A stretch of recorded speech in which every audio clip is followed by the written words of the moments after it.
So, supreme fulfillment. You guys like those words? Yeah. Don't we all? So, fulfillment. Fulfillment. I think the definition of fulfillment is accomplishing one's goals, right? I think it goes beyond a little bit beyond that. Like when I looked up the word, it was, here's a quick example. The quarterback's role in the football field is to throw the football, right? And if he throws the football and gets a completion, he has fulfilled that role, right? Somebody's job, me getting up here speaking, is fulfilling my role.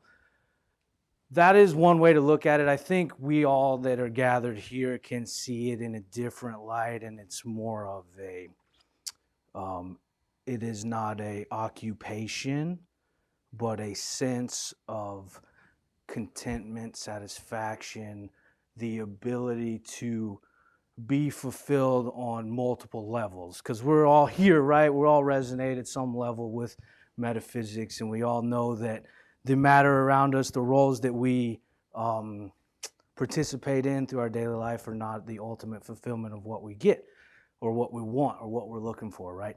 So we have to, I think, set the stage with what we do here. So we know that we are spirit. We know our spirit is eternal. We also know that our spirit is one with God. We also know that we have come down here to participate in this world through humanity, through our humanness, right? So if our spirit is always one with God, our spirit is always fulfilled. And I don't think our spirit ever longs for fulfillment. Our humanity, though, the combination, the balance of the two, does have that need to be fulfilled, does have that need to allow spirit, which is constant fulfillment, to flow through our humanity in order for our humanity to raise up to a level where fulfillment is a constant. With me? Okay. And I really, as we go forward today, that is the thought, the baseline thought of what I'm trying to portray, so that the balance of humanity, spirit coming together within us in order to create on this world, on this earth plane, through what we've agreed to do for our soul, find fulfillment. So we have to include all aspects. So we cannot neglect ego. We cannot neglect or pretend it does not exist matter. We cannot neglect our possessions and pretend they don't exist. We need to bring that spirit into those items, into those things. So I think it's really cool, and it's not really a part of fulfillment, I don't think, but it's a cool idea. When Jesus was really young, it's chapter, I was going to read it, I'm just going to kind of paraphrase it and flow with it, so just roll with me. But when Jesus was really young, it's chapter 17 in the Aquarian, if you guys want to look it up. He is talking with a rabbi, and they are talking about the Ten Commandments. And the Ten Commandments, as you guys know, are basic, for lack of better terms, guidelines, rules, do's and don'ts in order to support humanity and ultimately to support harmony amongst brothers and sisters, right? Don't steal, don't kill, don't covet, don't blah, blah, blah. So it's a bunch of those, but the rabbi has that mentality of the rules, and so therefore he asked Jesus, young Jesus, what is the most important commandment? As if there is a more important commandment than the next. What is the most important commandment? And Jesus says, there's no most important commandment. The most important commandment, the most important thing of the commandments is the cord that loves, the cord of love that binds all commandments. It's the cord of love that binds the do not steal, do not murder, do not covet, do not lie. Those are directives from a very human space, but the importance to Jesus is the spirit of love that combines all of them in order to bring God into humanity through the commandments. If we did not have that cord of love, they are a sword of Christianity instead of a cord of God, right? Because they are directives to live in harmony, but they can be looked at as very punitive if we do not balance spirit and humanity. Does that make sense? Base layer. Ready to move on? All right. Because we know love can't steal. Love cannot covet. Love cannot murder, right? God is love. Love is God. God is truth. Those things that we express to define God in this church, in this theology, cannot do those things. So, as we try to become fulfilled, we have to include our humanity. So we have to include our ego. We have to include our accomplishments. We need to accomplish. We need to feel safe. We need to find that love to drive those things. If we do not find safety, if that cord of love is not driving into our ego and driving into how we're going to find safety, we will find safety. We will find safety in victimhood. We will find safety in lack. We will find safety in things that make us feel safe on a lower level because we are only existing in humanity. We're not tying the two together. So we will still find things to fill us up. We will still find things to fill us up. It's a concept of overfilled versus overflowing. How many people have bellied up to the buffet?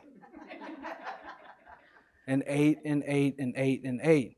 And how do you feel after you eat? Bad. Blah. Can't move. You know, you eat too big of a lunch, you can't work afterwards. You got to go take a nap. Don't tell anybody. Right? That is the concept of overfilling, because our ego will eat. Our need for safety and accomplishment will fulfill itself. And if we are not asking truth and harmony and love and God to be a part of those things, they will become lack and power. Your ego will find power and you'll find a fight. You know, those things will be the thing. So it is constantly going to be there. So you can, now that we've discussed it, you have the opportunity to choose. Do you want to be overfilled? And what that becomes, because what that becomes is a collection of items around us, a collection of people around us that are driven through only humanity, which makes us feel burdened by them.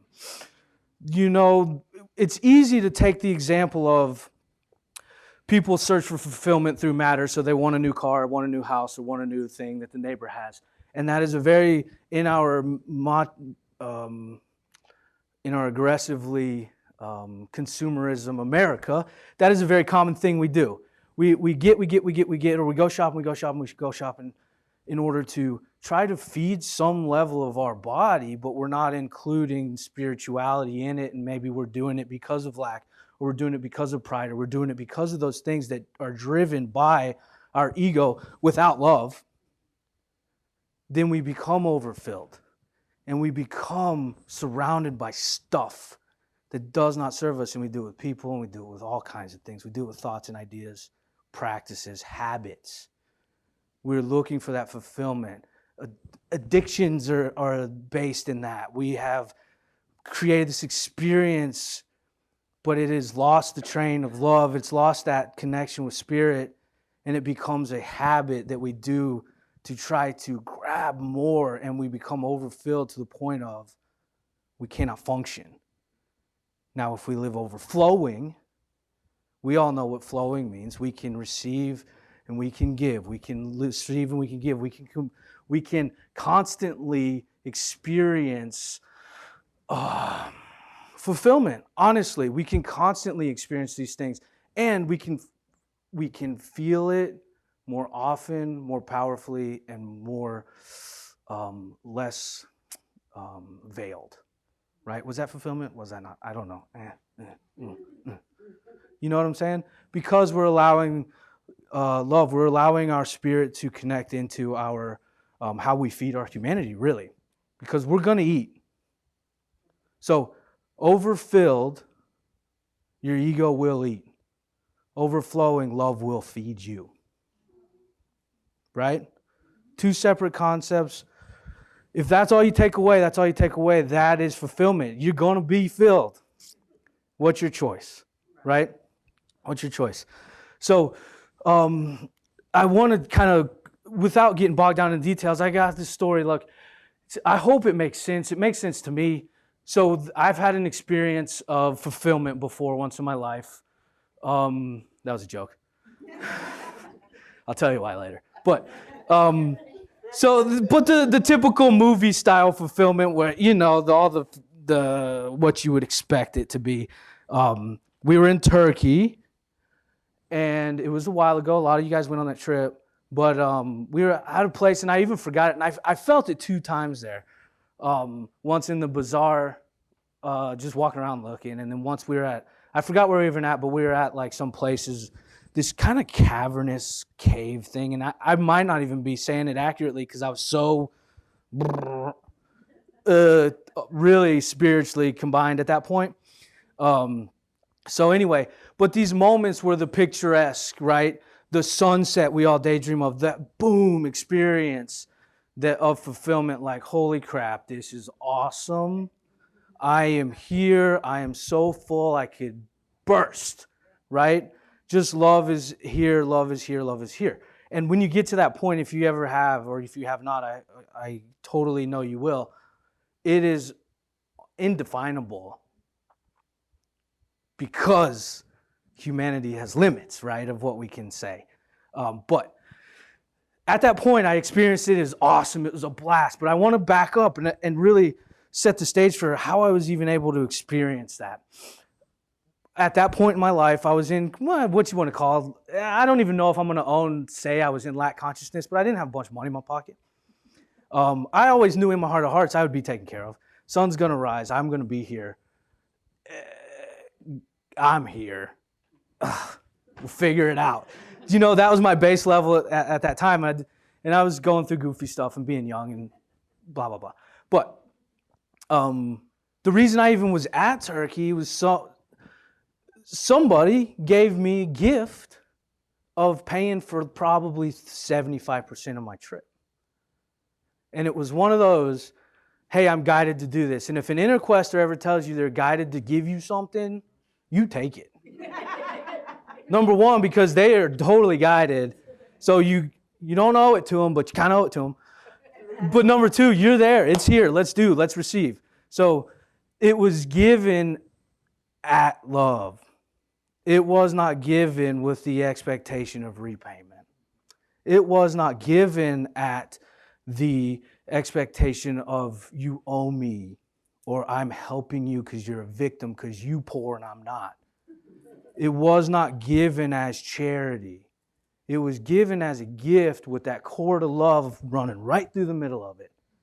And how did I receive it? I did not receive it with obligation to repay.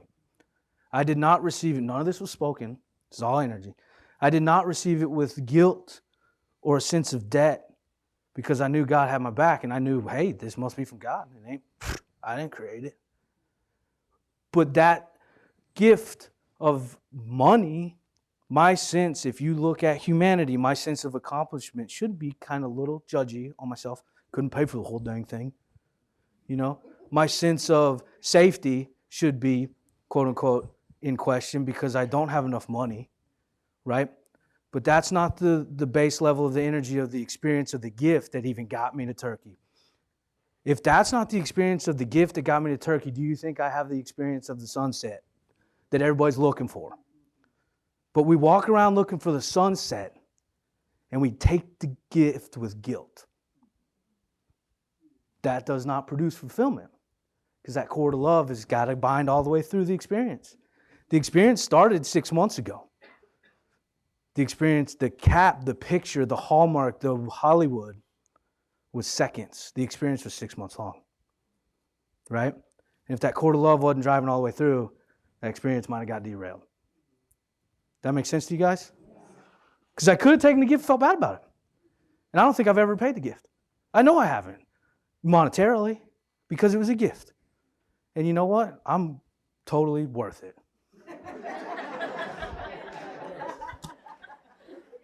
You know, I hate to come off so crass, but I'm totally worth it.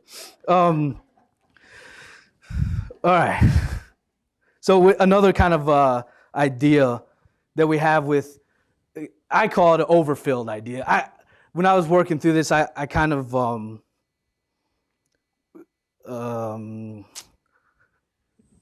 organize it in my brain, I guess. But I kind of look at overflowing or overfilled. Is it overflowing or overfilled, right? Is the concept of what I'm thinking an overfilled concept where I'm hurting, tired, sweating because I ate too much? Or I'm lax, so I collect, or I hold on to, right? And overflowing. Am I flowing? Am I receiving with that core of love? Am I giving with that core of love? Am I allowing fulfillment to be a constant? So, overfilled idea. You ready? Cup half full, half empty. Cup half full, half empty is something we're raised with all the time. Is your cup half full, half empty? That is a cool thing, I think, very cool, to allow you to check your perspective on life and give you the old be grateful for what you got speech. But your cup isn't half full or you're half empty. Metaphysically, your cup is your cup. Your cup is always full. Because you can only hold what you can hold at any given moment in time. Breathe that one in. Right? So through fulfillment, through eating, through feeding, we're allowing either our humanity to eat and fill that cup, or we're allowing that love to feed us into that cup. Right? And our cup is neither half full or half empty. Our cup is always full all the time. Because our cup is our cup. Any given moment in time, your cup is full. Because it would not be full if you could not fill it. And it wouldn't be empty if you had space. Does that make sense? Metaphysically, we know that. You can only hold what you can hold. You can't hold more and you can't hold less. Right? So that's an overfilled ideas, but I want to explore that a little bit. Another thing, I was kind of running through, have I really ever experienced complete fulfillment? Have I really ever experienced another overfilled idea coming up? When I first started, I don't know. I don't. But as I'm working through it, I realize fulfillment is not a destination. Fulfillment is not a place we are traveling to.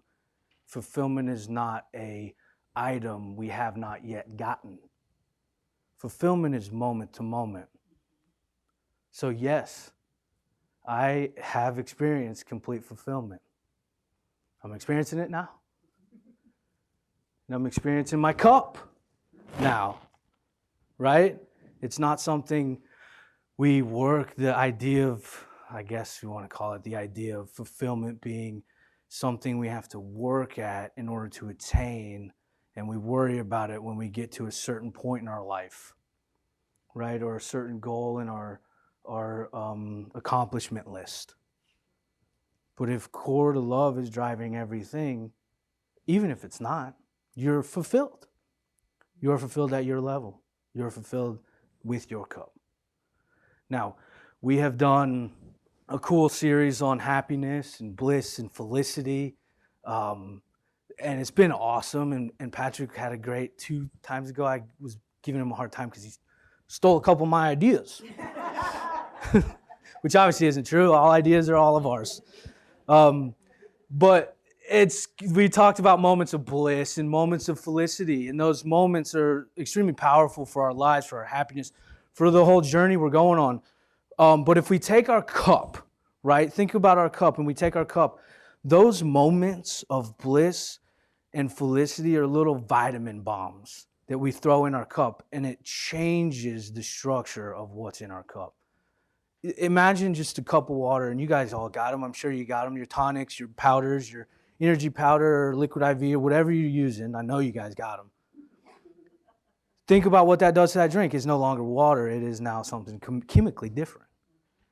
Those little moments of bliss and little moments of joy and little moments of felicity and little moments that we've been talking, if we take them and they get into our cup, they change the structure of our cup. So they are so valuable in ultimate, complete fulfillment, if you want to call it. Those little moments are so valuable. It's not that we can't have other moments that distress us. It's that when we have those moments of power, we need to collect them up and throw them in our cup. We need to own them. We need to recognize them. We need to be grateful for them. Because they will change our cup, and they change the way we feed, the way we eat, the way we are fulfilled. The vibration changes with one tiny moment of laughter, with one tiny moment of bliss that caught you out of nowhere. And for me, the best way of doing that is to be grateful for them. I think I didn't try to tie this back to Thanksgiving, but giving thanks is not an anchor, but giving thanks is an explanation point on an experience which opens you up to more. That cord of love is flown through that experience. At the end of that experience, we recognize it, we see it. We say, man, that bliss was awesome. Let me give thanks to where that bliss came from. Let me give thanks to myself for accomplishing something. Let me give thanks for somebody else for putting a smile on my face.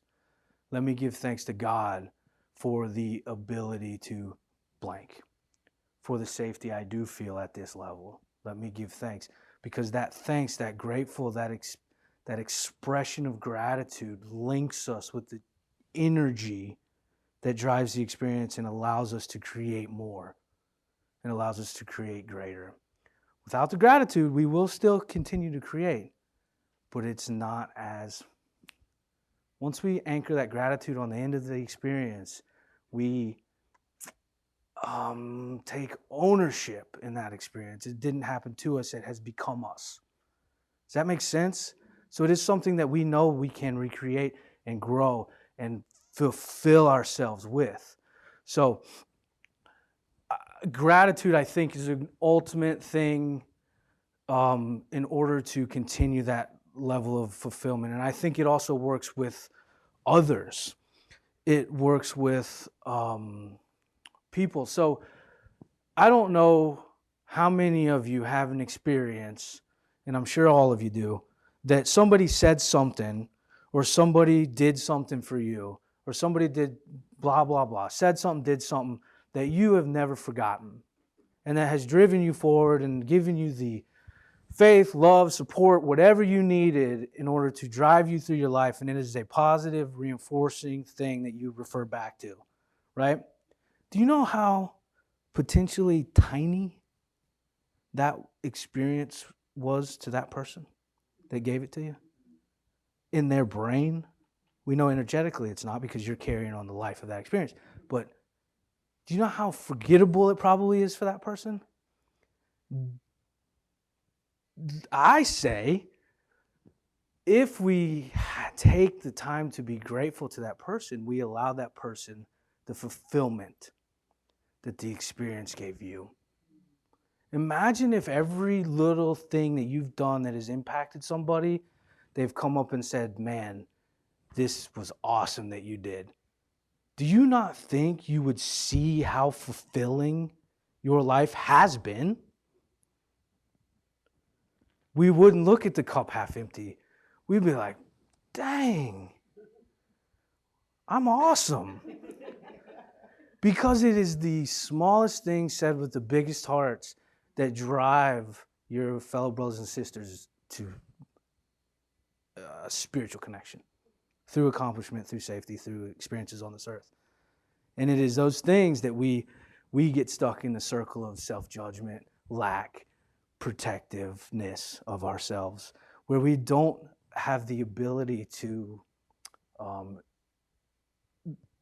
recognize ourselves for the good that we have done, because the gratitude maybe not have been known.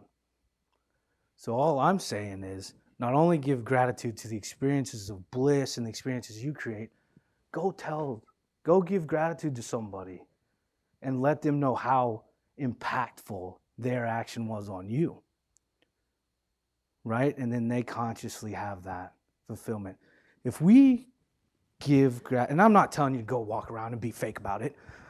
I'm not telling you to go think about every inventory thing you've ever done, but Bonnie, man, I am so grateful for the amount of work that you have done for this church. And it is something that it is a lifelong thing for me. I know, I'm awesome. So, you are awesome.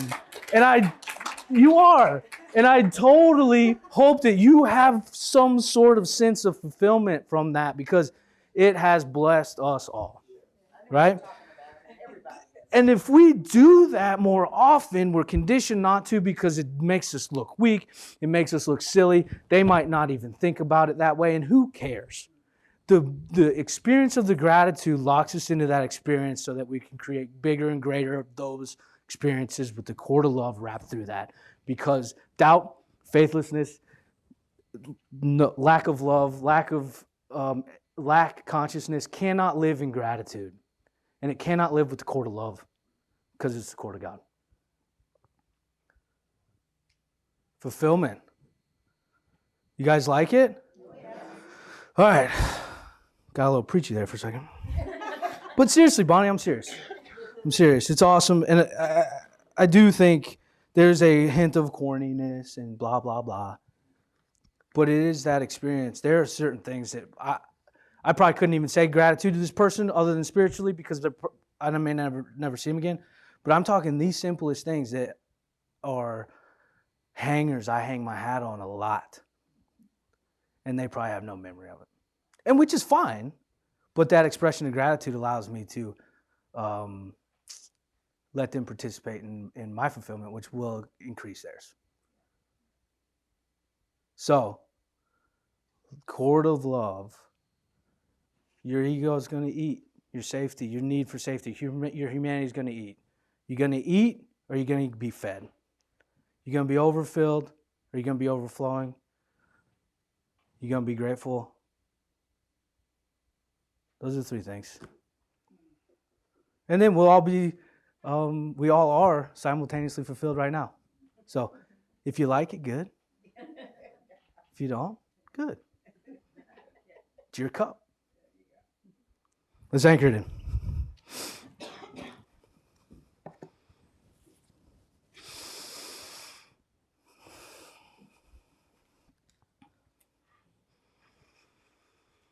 Close your eyes, take a deep breath, and breathe in, let it fill your lungs. And exhale. And the next breath, as you breathe in, I want you to imagine light coming into your head, down into your lungs. Just fill the lungs with light. And allow that light to move down through your body, down into your feet. And in this column of light, we stand connected with God. Just breathe it in.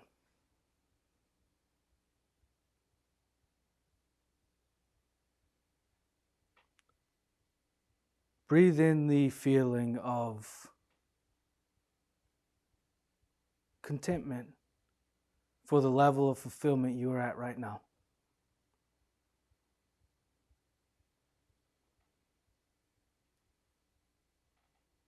Now I want you to raise a little higher up that column of light, up out of past the level we're at now, however that looks visually to you.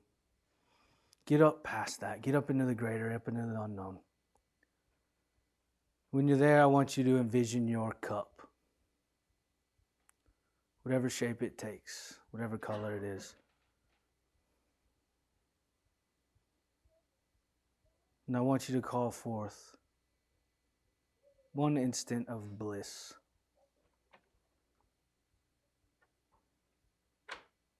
Somebody that gives you bliss, an experience that gives you bliss, bliss that you have created, whatever, one instant of bliss, whatever shows up is meant to.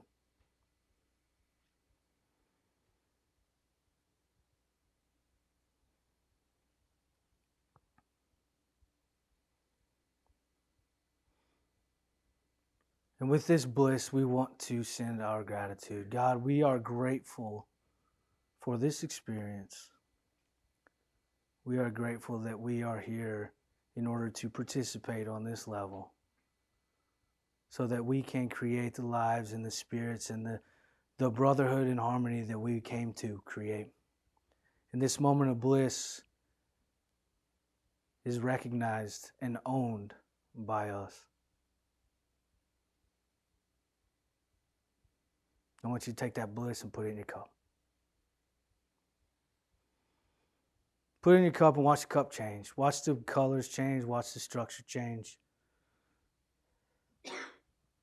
No matter how small that cup, no matter how small the change in that cup, that bliss has the power to transmute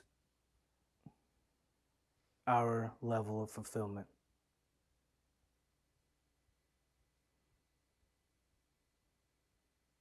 God, we ask that we have many, many more of these moments to fill our cup and allow that cord of love to charge every aspect of us in our humanity so that we can always be safe and feel accomplished and be fed by love.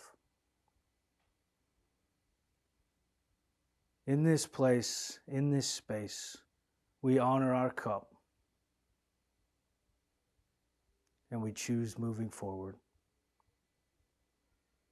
Thank you for this opportunity, God.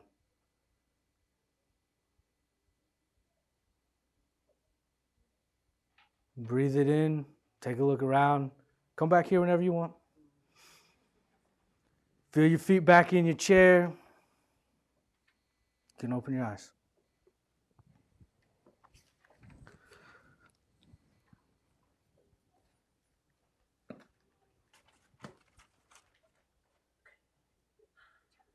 I'm grateful for the opportunity, this place, and you guys give me to do this. This is something that fulfills me. So thank you for that. Also, thank you for the money to go to Turkey, Mama.